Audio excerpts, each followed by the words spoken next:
الحمدللہ رب العالمین والصلاة والسلام علی اشرف الانبیاء و سید المرسلین سیدنا و نبینا محمد بن عبداللہ وعلی آلہ وصحبہ اجمعین وبعد۔ اللہم علمنا ما ينفعنا وانفعنا بما علمتنا وزدنا علما۔ رب اشرح لی صدری ویسر لی امری واحلل عقدۃ من لسانی یفقہوا قولی۔ پروردگار عالم مجھے شرح صدر عطا فرما، اور میں جو یہ کام کرنے لگا ہوں، یہ جو میں عرض کرنے لگا ہوں، میرے اس کام کو آسان بنا دے۔ اے میرے اللہ، مجھے اس قوت گویائی سے نواز دے اس گفتگو کے دوران کہ سامعین کو میری بات سمجھنا آسان ہو جائے۔ آج یہ جو عنوان ہے بڑا ہی مختصر ہے، بہت ہی مختصر ہے، لیکن میری نظر میں یہ اہم بہت ہے۔ ایک سوچ اور فکر دینا چاہتا ہوں، وہ ہے کہ آج اس دور میں سوشل میڈیا کا دور ہے، پوری دنیا میں یہ آواز جو ہوتی ہے نا وہ پھیل جاتی ہے، وائرل ہوتی ہے، اور خاص طور پر مملکت سعودی عرب، اللہ اس پاک سرزمین کو، اس مقدس سرزمین کو جس کے اندر حجاز واقع ہے، اور حجاز میں حرمین ہیں، مکہ مکرمہ اور مدینہ منورہ ہے، حرمین شریفین ہیں، اللہ رب العالمین اس کی حفاظت فرمائے، اللہ ان کے باشندوں کی حفاظت فرمائے۔ اے پروردگار عالم، جو اس کے حکمران ہیں ان کی حفاظت فرما، جنہوں نے یہ توحید کا بیج بویا تھا اور یہ درخت پروان چڑھا ہے اور اس کا پھل ساری دنیا کھا رہی ہے۔ اللہ رب العالمین سے دعا ہے کہ پروردگار عالم اس کو سلامت رکھ اور ہر قسم کے دشمنوں کے حسد اور بغض سے اس ملک کی حفاظت فرما۔ ایک کنسرٹ ہوا ہے، کنسرٹ کہتے ہیں ڈانس وانس کو، اور اس کی بنا پر دین کے معاملے کو، یعنی عقیدہ توحید کو، عقیدے کو متاثر کیا جا رہا ہے، عقیدے کے معاملے کو خلط ملط کر کے اور بہت ہی زیادہ غصے کا اظہار کیا جا رہا ہے، اور اس کے اندر وہ علماء بھی شامل ہیں جن کے بارے میں یہ ہے کہ وہ جناب بڑے عالم ہیں، کوئی شک نہیں، گرتے ہیں شاہ سوار میدان جنگ میں، تیراک ہی ڈوبتا ہے بھائی، جو بزدل ہوتا ہے تو کنارے کھڑا رہتا ہے۔ تو علم پڑھ لینے سے بات نہیں، توفیق اللہ سے مانگنی چاہیے کہ اس علم کی روشنی میں اللہ رب العالمین زندگی گزارنے کی توفیق عطا فرمائے۔ بہت بڑے تبصرے ہو رہے ہیں، ظالم کہا جا رہا ہے حکمرانوں کو، ڈکٹیٹر کہا جا رہا ہے، دجال کہا جا رہا ہے، صرف اس کی بنیاد پر دجال بھی ہیں، دجالی حکومت ہے وغیرہ وغیرہ علیاذ باللہ۔ تو اس سلسلے میں کچھ عرض کرنا مقصود ہے۔ دیکھیے، ایک ہے رقص اور ڈانس جو ریاض میں ہوا، یا مملکت سعودی عرب کے کسی اور مقام پر ہوا۔ ریاض والا قصہ بڑا مشہور ہے۔ میری نظر میں کچھ اور بھی ہے کہ صرف ڈانس یہاں نہیں ہے، ڈانس تو بڑی جگہ پر ہو رہا ہے۔ کیا ہندی پاکستانی مزاراتی ڈانس کو آپ جانتے ہیں؟ مزارات پر کیا ڈانس نہیں ہوتے؟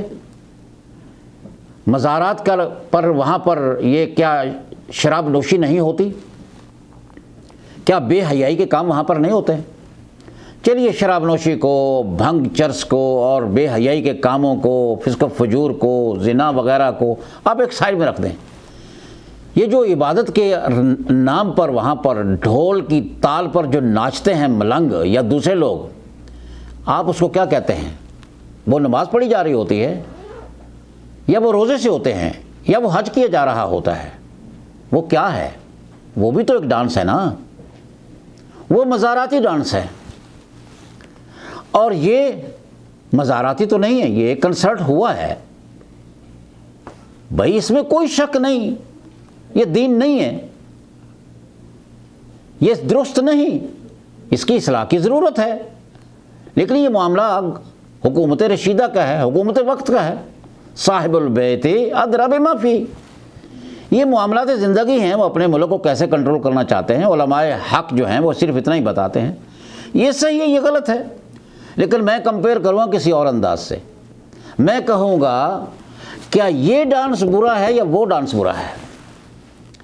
یہ ڈانس اور اس ڈانس کا مقابلہ میں کرنا کس طرح چاہتا ہوں۔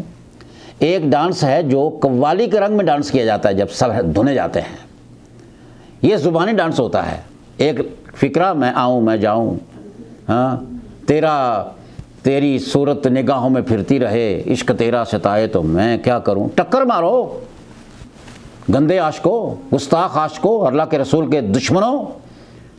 کیا نبی علیہ الصلوۃ والسلام اگر تشریف لے جائیں، تمہارا ایمان تو یہی ہے نا کہ آتے جاتے ہیں، کیوں نبی کو شرمندہ کرتے ہو؟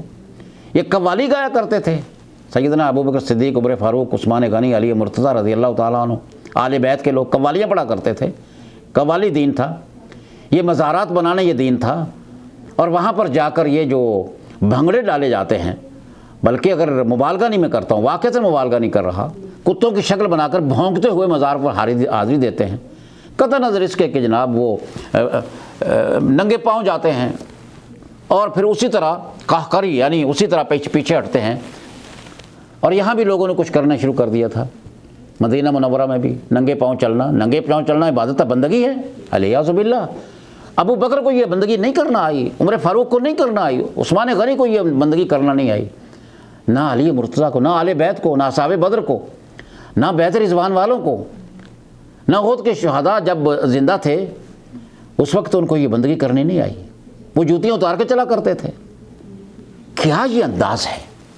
اصل میں بات یہ ہے کہ آپ اپنے گریبان میں، ہم اگر عرض کریں گے تو شکایت ہوگی، گریبان میں جھانکیے بھائی، آپ کا تو یہ عقیدہ ہے کہ ہر وقت ایک غوث رہتا ہے، یہ ماشاء اللہ، اور 7 اقطاب ہوتے ہیں، کتب ہوتے ہیں، اور 40 کیا ہیں ابدال ہوتے ہیں، اور لا تعداد اولیاء ہوتے ہیں جو اس دنیا کو چلاتے ہیں۔ انا للہ و انا الیہ راجعون۔ تو یہ استغاثہ کرتے ہوئے، استعانہ باللہ کرتے ہوئے وہ جو ڈانس کرتے ہیں وہاں پر، اس کی طرف تو آپ کو یہ تکلیف نہیں ہے، وہ تو وائرل نہیں ہوتے۔ یہ جو تبصرے ہو رہے ہیں، اے کاش کہ تیری زبان اس طرف بھی کھلے، کرو، کون انکار کرتا ہے؟ اب وہاں اور تعویلیں شروع ہو جاتی ہیں کس بات کی؟ اصل میں یہ باطنی فرقوں کے اندر سے یہ مسئلے آگے بڑھے ہیں، اور ان کو جب یہ برائی نظر آ جاتی ہے تو پھر آگے بڑھتے چلے جاتے ہیں۔ آج کل ایک سیفی نام کا سیفی ازم ہی چلا ہوا ہے، ایک مولوی بیٹھتا ہے، مجلس لگی ہوتی ہے، کیمرہ چل رہا ہوتا ہے، پیسوں کی اور ریالوں کی، اور ریالوں کی نہیں بلکہ روپے پیسہ جو پاکستانی اس کی، اور برطانیہ میں اور کینیڈا کے اندر وہ ریال جو ہیں جو نئے جو ہیں وہ چلتے ہیں، اور اس طرح دوسرے ملکوں کے اندر سالگرہیں مولویوں کی منائی جاتی ہیں، قادریوں کی منائی جاتی ہیں، اور ڈالروں کی بارش ہوتی ہے، مزہ آتا ہے نا بندگی کرنے کا۔ وہاں باقاعدہ طور پر ہوش میں رہتے ہوئے ڈانس کرتے ہیں، اور ایک نیا فرقہ اس وقت پیدا ہوا ہے جس کو ہم سیفی ازم کہتے ہیں۔ سیف الدین المبارک کے نام سے کوئی اس نے کام شروع کیا، تو وہ کیا ہے بھائی؟ اس میں کیا ہے کہ ایک آدمی دوسرے سے مصافحہ کرتا ہے، جب ہاتھ ملاتا ہے تو بجلی کی طرح جھٹکا چلتا ہے، اور پھر مشین ہو جاتی ہے، اور اس کے بعد وہ بے ہوش ہو جاتا ہے، ڈانس کرتا ہے، سر مارتا ہے۔ تو میں نے کمپیریٹیولی اسٹڈی میں کیوں کر رہا ہوں؟ وہ اس لیے، ایک ڈانس وہ ہے جس کو گناہ سمجھ کے ڈانس کیا جاتا ہے، وہ ایک ایسا کنسرٹ ہے جس کو کرنے والے بھی گناہ سمجھتے ہیں، شریعت نہیں سمجھ رہے، سنت نہیں سمجھ رہے، کو اس کو نفلی بندگی بھی نہیں سمجھ رہے، مستحب عبادت بھی نہیں سمجھ رہے، گناہ کو گناہ سمجھ کے گناہ کر رہے ہیں۔ اور یہ جو مزاری ڈانس ہے نا، وہاں پر جو دھمالیں ڈالی جاتی ہیں، وہاں پر جو نقش و نگار سمجھ آتے ہیں، وہ نیکی سمجھ کر کیے جاتے ہیں۔ جہاں پر توبہ کا امکان نہیں، یہاں تو توبہ کا امکان ہے۔ پہلے ان کو تو ٹھیک کر لو، اپنے گھر کی پہلے خبر لو۔ پنجابی چ کہندے نے جی اب پہلے اپنی منجی تھلے ڈنگوری پھیر لے۔ کیا مطلب اس کا؟ یعنی پہلے اپنا اصلاح اپنی تو کر لے، جیسا یہ تبلیغ والے بھاگ کے سعودی عرب میں آتے ہیں۔ بھئی کیا ضرورت ہے؟ تم نے سارا کفر، شرک، بدعت اور خرافات مٹا دیا ہے بر صغیر میں، انڈیا کے ساری برائیاں آپ نے ختم کر لی ہیں کہ آپ کو سعودیہ نظر آیا ہے کہ سعودی عرب کے اندر آ کر نہ ایسے اوقار بنائیں گے، ایسے اڈے بنائیں گے جس اڈوں کے اندر آ کر دہشت گرد بھی شامل ہو سکتے ہیں، اور پھر کہتے ہیں جو ہمارے اوپر زیادتی ہو رہی ہے، اور جبکہ اس کا ثبوت مل رہا ہے۔ تو کہنے کا مقصد یہ ہے برائی برائی ہے، ہم بھی اس کو برائی کہتے ہیں، آپ بھی کہتے ہیں، کرنے والا بھی اس کو برائی کہتا ہے، اس کو دین تو نہیں کہہ رہا۔ کیا سلمان خان اس کو دین کہہ رہا ہے؟ اس کے ساتھ آنے والے ہم نوا اس کو دین کہہ رہے ہیں؟ بالکل نہیں، گناہ ہے۔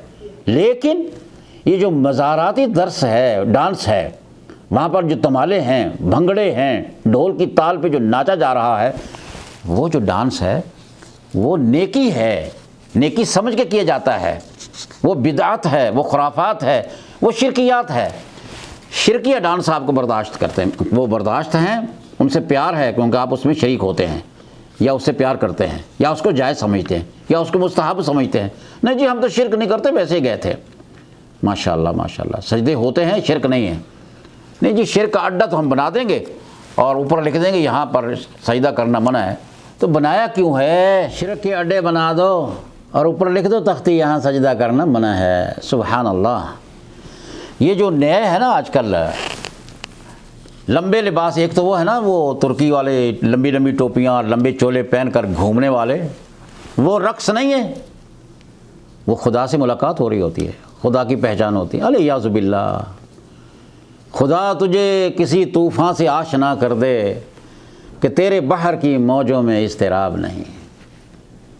بے مصطفیٰ بے رساں خیش را کہ دین ہمہ اوست، گربو نہ رسیدی تمام بو لہبیست۔ ارے پیغمبر رحمت کے دامن سے چمٹ جاؤ، سرور کائنات جن کو ہر وقت آپ دوڑاتے رہتے ہیں کہ فلاں قبر میں نبی علیہ الصلوۃ والسلام فلاں جگہ پر تشریف لے آئے، اور ایک جگہ پر وہ بیان کیا جاتا تھا کہ ایک بندہ جو ہے پیری فقیری کے اندر مت ماری ہوتی ہے کہ جناب نبی علیہ الصلوۃ والسلام تشریف لائے، ایک عورت بیمار تھی، ایک بچہ تھا پیر کے سامنے بیٹھا تھا کہ میری ماں کو ایسا ہے، اس کو تکلیف ہے۔ نبی علیہ الصلوۃ والسلام ایک بندہ تشریف لائے، ایک آدمی آ گیا، اس نے ہاتھ پھیرا، چہرے پہ ہاتھ پھیرا، پھر چہرے اپنا پیٹ پہ ہاتھ پھیرا، اس کا پیٹ پھولا ہوا تھا وہ بھی ٹھیک ہو گیا۔ استغفر اللہ، اور نبی کی توہین کیوں کرتے ہو؟ نبی علیہ الصلوۃ والسلام اپنی قبر اطہر میں شہداء سے اعلیٰ عرفہ، انبیاء اور رسل سے اعلیٰ عرفہ راحت کی زندگی بسر کر رہے ہیں، جو یعنی زندگی دنیا کی نہیں ہے، وہ قبر کی زندگی ہے۔ اس زندگی میں اللہ کے نبی زندہ ہیں، شہداء بھی زندہ ہیں۔ تو اللہ کے نبی کو آپ نے جس انداز سے پیش کیا ہے، اللہ رب العالمین ہم سب کو اس سے محفوظ فرمائے۔ یہ آج کل جو سلسلہ چل رہا ہے نا گھومنے والوں کے ساتھ ساتھ، یہ نیا ڈیزائن ہے، اب تڑپنے والے آ گئے ہیں۔ ترکی میں تو گھومتے تھے نا، یہ بدعت و خرافات کے اڈے وہاں بھی تھے، وہاں لمبا لباس، لمبی ٹوپی اور گھومنا ہے۔ یہاں بھی ڈھول کی تال پر ناچنا ہے، مزارات پر، شرک کے اڈوں پر۔ اور ایک نیا آیا ہے، اور نبی علیہ الصلوۃ والسلام کے نئے عاشق پیدا ہوئے ہیں، یہ اتنے زیادہ پرانے نہیں ہیں۔ وہ ان الحق ان الحق ان الحق، وہ جو حسین بن منصور الحلاج تھا، جس کی بے دینی کی وجہ سے جس کو قتل کیا گیا، اس کے آج کل پیروکار پیدا ہوئے، ان الحق۔ اور پھر دلائل بھی دیتے ہیں، کہتے ہیں جب موسیٰ علیہ الصلوۃ والسلام کو اللہ رب العالمین نے کہا کہ یا موسیٰ انک فی بالوادی المقدس طویٰ فاخلعنا علیک، تو وہ مقدس وادی میں ہے، یا موسیٰ فاخلعنا علیک، تو اللہ تعالیٰ نے پکارا میں اللہ ہوں۔ تو منصور الحلاج نے اگر کہہ دیا کہ انا الحق، کہ میں حق ہوں، تو اس میں کیا برائی ہے؟ بلکہ شعر بھی بنایا ہوا ہے ایک کہ جو جھاڑی سے بولا خدا ہو گیا، اور جو بندے سے بولا گناہ ہو گیا۔ جو جھاڑی سے اگر آواز آئے کہ انا اللہ، انی انا اللہ، کہ میں اللہ ہوں، میں تیرا رب ہوں، میں تیرا پروردگار ہوں، میں تیرا خالق ہوں، موسیٰ جوتے اتار دے، تو اللہ رب العالمین نے تورات عطا فرمائی، اس موقع پر نبوت ملی موسیٰ علیہ الصلوۃ والسلام کو۔ تو وہاں کہتے کہ وہ مان لیتے ہیں، اور اگر حسین بن منصور الحلاج نے اگر کہہ دیا ہے تو اس کو کفر کہتے ہیں کہ وہ دین نہیں ہے۔ تو اس کو گویا یہ اس سے بڑی گستاخی اور بے ادبی کیا ہے؟ یہ آخوند زادہ پیر سیف الرحمن مبارک کے نام سے ایک تحریک چلی ہے، اور ہاتھ ملاتے ہی پیسوں کی بارش بھی ہوتی ہے، اور آ کر ہاتھوں کو چوما جاتا ہے، اور اس کے بعد پھر وہ تڑپ ہوتی ہے، وہ گھومنا شروع کر دیتا ہے، ناچنا شروع کر دیتا ہے، ڈانس کرنا شروع کر دیتا ہے۔ تو یہ جتنے بھی ڈانس ہیں اور جہاں جہاں بھی ہیں، اس کنسرٹ کو آپ بھول جائیں۔ پہلے وہ جو کنسرٹس ہوتے ہیں نا دین کے نام سے، جو بدعت اور خرافات کے اڈوں پر ہوتے ہیں، جو مزارات پر ہوتے ہیں، ان سے ذرا اپنے آپ کو پاک کیجئے۔ جب آپ پاک کر لیں گے نا تو پھر اس پہ اعتراض کر لینا۔ میں دوبارہ عرض کرتا ہوں آخر میں کہ دفاع مقصود نہیں ہے، حقیقت سمجھانا مقصود ہے۔ دنیاوی معاملات جس طرح بھی حکومت رشیدہ چلا رہی ہے، ہم ان کے لیے دعا کرتے ہیں، اللہ ان کو دین اور دنیا کی بھلائیاں عطا فرمائے۔ جہاں بھی کوئی معاملہ قرآن و سنت کے خلاف ہے، اس کو صحیح راستے پر لانے کی توفیق عطا فرمائے۔ ہم تو ان سے یہ کہیں گے، ان کی یہی نصرت ہے، یہی ہمدردی ہے، یہی ولا اور برا ہے کہ پیار محبت سے ان کے پاس جا کر جاؤ نا، ان کے پاس جا کر سمجھاؤ۔ اگر آپ نے کوئی اعتراض کرنا ہے تو یہ اعتراض کرتے ہیں، کیونکہ آپ کو حرمین سے پیار نہیں ہے، حرمین سے پیار نہیں ہے۔ واللہ اگر آپ کو حرمین سے پیار ہوتا تو آپ حرمین کے باسی کا بھی خیال، پھر آپ اس سے بھی محبت کر جو مدینہ منورہ کا ساکن ہے۔ آپ کو حرمین سے پیار نہیں ہے، آپ کو سعودیہ سے دشمنی ہے۔ اس لیے کبھی آپ نے غور نہیں کیا کہ اللہ نے اتنا بڑا ملک دے کر اس کے اندر حجاز ہے، حجاز میں حرمین ہے، حرمین میں مدینہ منورہ ہے، مکہ مکرمہ ہے، اس کے ساکن کا ہی خیال کر لو۔ تو آپ حب علی نہیں، بغض معاویہ ہے۔ مشہور فقرہ جو ہے میں نے عرض کیا ہے، حب علی نہیں ہے، حرمین سے پیار نہیں آپ کو، جھوٹ بولتے ہیں آپ، مکار ہیں آپ کو بغض معاویہ ہے، آپ کو آل سعود سے بغض ہے، اور بغض کی وجہ توحید کا نام ہے، توحید کا پرچم ہے۔ آپ کو معلوم ہے کہ آل سعود کی وجہ سے یہاں کے مزارات ختم ہوئے ہیں۔ یہ کتنا بڑا احسان ہے۔ ملک عبدالعزیز رحمۃ اللہ علیہ نور اللہ مرقدہ، اللہ جتنے بھی آل سعود کے حکمران دین کی خدمت کرتے ہوئے تیرے دربار میں حاضر ہیں، وہ فوت ہو چکے ہیں، اپنی قبروں میں ہیں، اللہ ان کی قبروں کو جنت کے باغوں میں تبدیل کر دیں۔ اللہ انہوں نے تیرے قرآن کی بڑی خدمت کی ہے، پروردگارہ تیرے پیغمبر کے فرامین کو انہوں نے حفظ بھی کیا ہے، لوگوں کو حفظ بھی کرایا ہے، اور آج تک چل رہا ہے۔ وہ ملک سعود ہوں، وہ ملک فیصل ہوں، وہ ملک خالد ہوں، وہ ملک فہد ہوں، وہ ملک عبداللہ ہوں، ان سب کو اللہ اپنی رحمت کی چادر میں چھپا دے۔ جنت فردوس، آپ کی جنات جو ہیں، اعلیٰ جنات میں مقام عطا فرما، اور جو ہیں اللہ ان کو دین کی خدمت کرنے کی توفیق عطا فرما، لمبی زندگی سے نواز، صحت و تندرستی کے ساتھ دین کی خدمت کرتے رہیں۔ ھذا واللہ اعلم بالصواب، والسلام علیکم ورحمۃ اللہ وبرکاتہ۔